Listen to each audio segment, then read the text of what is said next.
guys, today I'm back and making a video today after a short break. No, I don't have any excuse. Maybe I was being a bit lazy, I was being maybe a bit, was procrastinating a bit. Actually, I do have an excuse. I was out with my band, playing gigs, recording, rehearsing quite a lot. So I do have an excuse, so stop looking at me like that. Stop it! So today, guys, I want to talk about a very important gig that I attended to a couple of weeks ago. That is the Reveries 10th anniversary show by Opeth. Now, initially that was going to be a one-off show here in London, but because of the demand, I think they added a lot more dates across Europe and also in America. Now, that gig was meant to be held at the Palladium. For some reason it got moved to the Drury Lane Theatre in Covent Garden. I don't really know why, and I don't care. So I've been looking forward to this gig for a long time.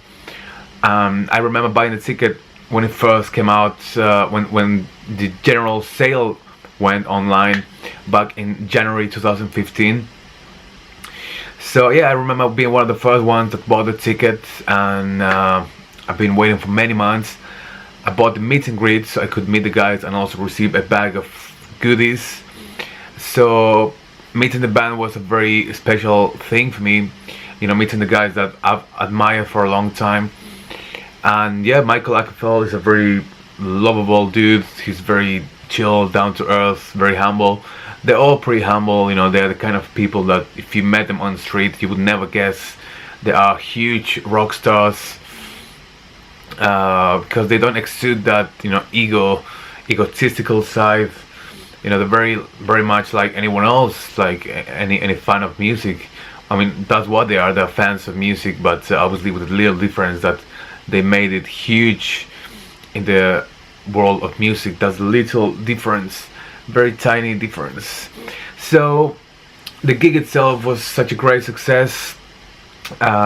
It consisted of two parts, the first one being the Reveries on its entirety. They also played it on the album order, which is great, so you knew what songs were coming up next. So hearing songs such as The Ghost of Perdition was a great highlight. I never heard that song live before. Then The Bane of the Hounds, Beneath the Mire was a great highlight, because apparently they never played that song live before this tour. So even Michael was a bit nervous about fucking up on stage, which he did actually when he played the first notes on that song. So that was quite funny. And then they played a couple of extended versions of the next songs. They played an extended keyboard solo on Atonement, which was really well received. They played Harlequin Forest, another great track from the album. I think every single song from this album is great.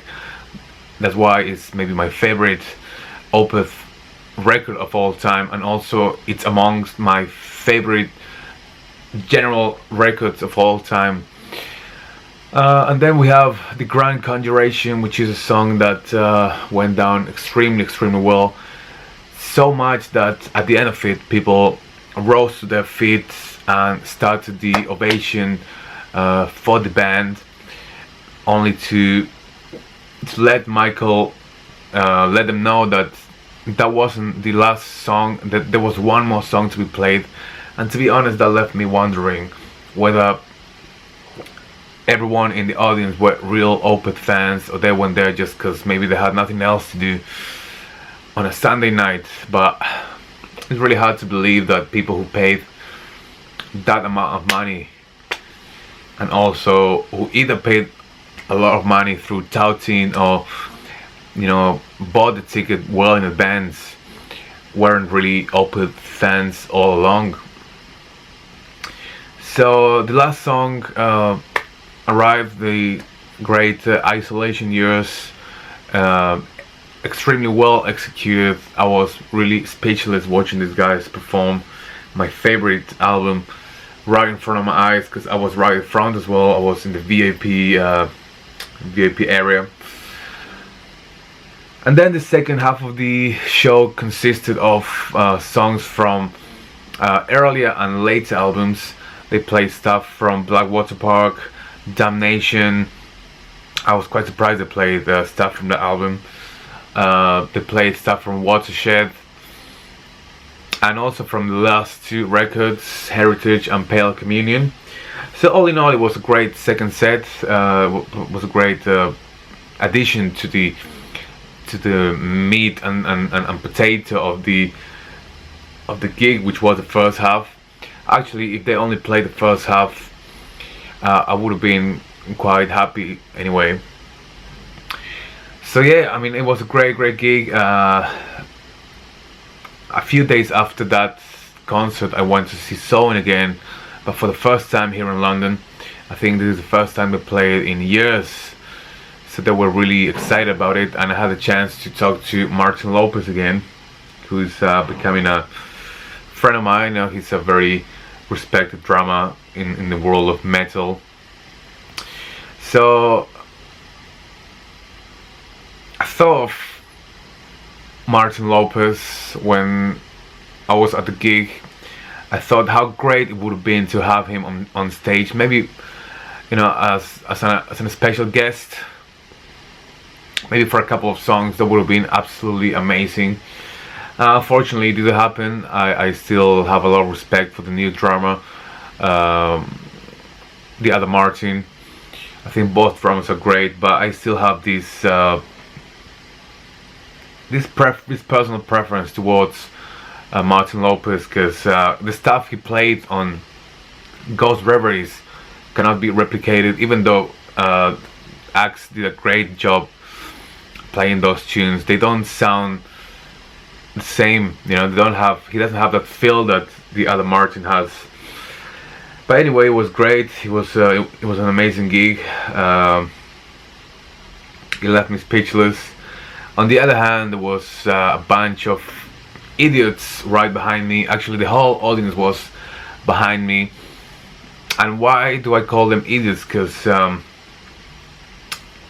whole gig, they behaved in a very childish manner, shouting stuff and requesting really stupid songs. Now, it's not that I don't have a fucking sense of humor. I quite like that in small doses.